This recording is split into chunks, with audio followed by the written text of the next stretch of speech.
നമസ്കാരം. നിത്യജ്യോതിഷത്തിലേക്ക് എല്ലാ മാന്യ പ്രേക്ഷകർക്കും സ്വാഗതം. ഇന്ന് 2025 ഫെബ്രുവരി മാസം 15-ാം തീയതി 1200-ാം ആണ്ട് കുംഭമാസം 3-ാം തീയതി ശനിയാഴ്ച. ഇന്ന് ശനിയാഴ്ചയാണ്. ശനി എന്ന് പറയുമ്പോൾ എല്ലാവരും ഭയക്കുന്നതിന് കാരണം എന്താണ്? ശനി മന്ദനാണ്. ഒരു കാര്യവും സ്മൂത്തായി നടക്കത്തില്ല.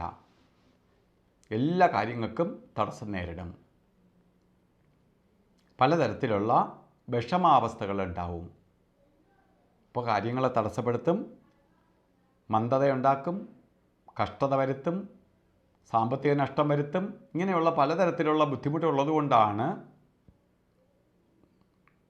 ശനിയെ എല്ലാവരും ഭയക്കുന്നത്. ശനിയുടെ ബന്ധം നിൽക്കുന്ന ദിവസമാണ് ഇന്ന്. അപ്പോൾ ഇന്നത്തെ ദിവസം നമുക്ക് നല്ലതല്ല. നക്ഷത്രമൊക്കെ നല്ല നക്ഷത്രമാണ്. ഉത്രൻ നക്ഷത്രം. ഉത്രൻ നക്ഷത്രം ശുഭനക്ഷത്രമാണ്. പക്ഷെ ദിവസം ശുഭമല്ല. കാരണം ഓരോ ദിവസം പ്രപഞ്ചമാതാവ് ഓരോരുത്തർക്കായിട്ട് കൊടുത്തിരിക്കുകയാണ്. ശരിക്ക് പ്രപഞ്ചമാതാവിൻ്റെ മക്കളാണ് ഗ്രഹങ്ങൾ. അപ്പോൾ പ്രപഞ്ചശക്തി മക്കൾക്ക് പ്രാതിനിധ്യം കൊടുത്ത് ഈ 7 പേർക്കുമായിട്ട് 7 ദിവസത്തെയും കൊടുത്തിരിക്കുകയാണ്. അപ്പോൾ നക്ഷത്രം നല്ലതാണോ? നല്ല നക്ഷത്രം.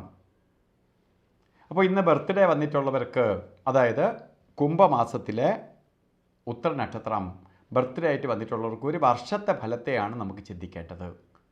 വാർഷിക ഫലത്തെ ചിന്തിക്കുമ്പോൾ, നമുക്കൊരു വർഷത്തെ ഫലത്തെ ചിന്തിക്കുമ്പോൾ വളരെ കഷ്ടതയേറിയ ഒരു വർഷമായിരിക്കും നിങ്ങൾക്കെന്നറിയുക.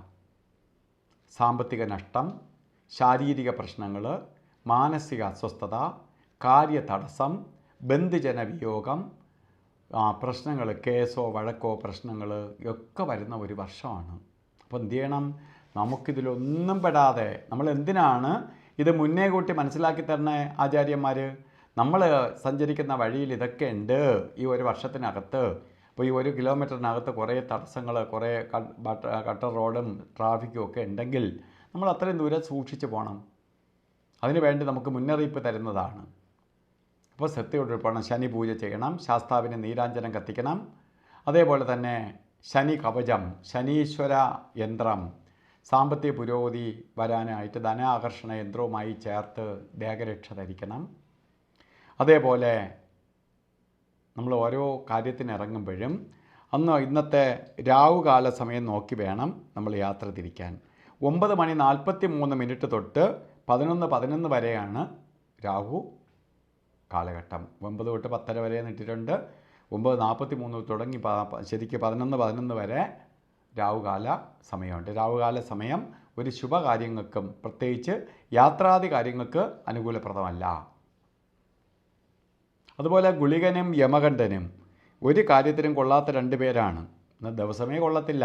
പിന്നെ അവരുടെ ശക്തിയും കൂടി ആകുമ്പോൾ വളരെ ദോഷഫലങ്ങളെ പ്രദാനം ചെയ്യും.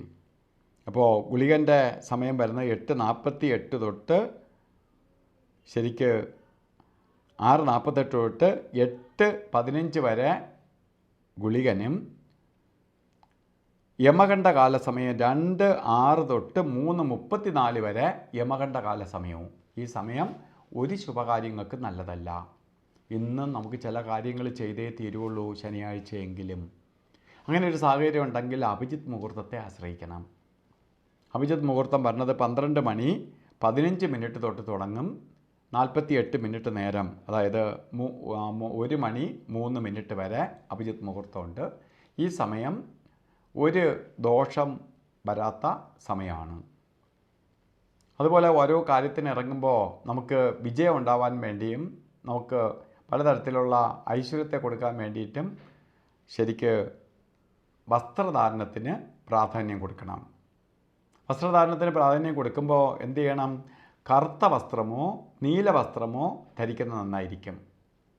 ഇല്ലെങ്കിൽ ഒരു പൊട്ടായിട്ടെങ്കിലും നമുക്ക് കറുത്ത പൊട്ട് തൊടുന്നത് നന്നായിരിക്കും. ഇതൊക്കെ ദോഷത്തിൻ്റെ കാഠിന്യം കുറയ്ക്കാൻ സഹായിക്കും. എല്ലാ ശനിക്കാർക്കും നല്ല ഫലത്തെ പ്രദാനം ചെയ്തിട്ടേ എന്ന് പ്രാർത്ഥിച്ചുകൊണ്ട് നിർത്തുന്നു. നന്ദി, നമസ്കാരം.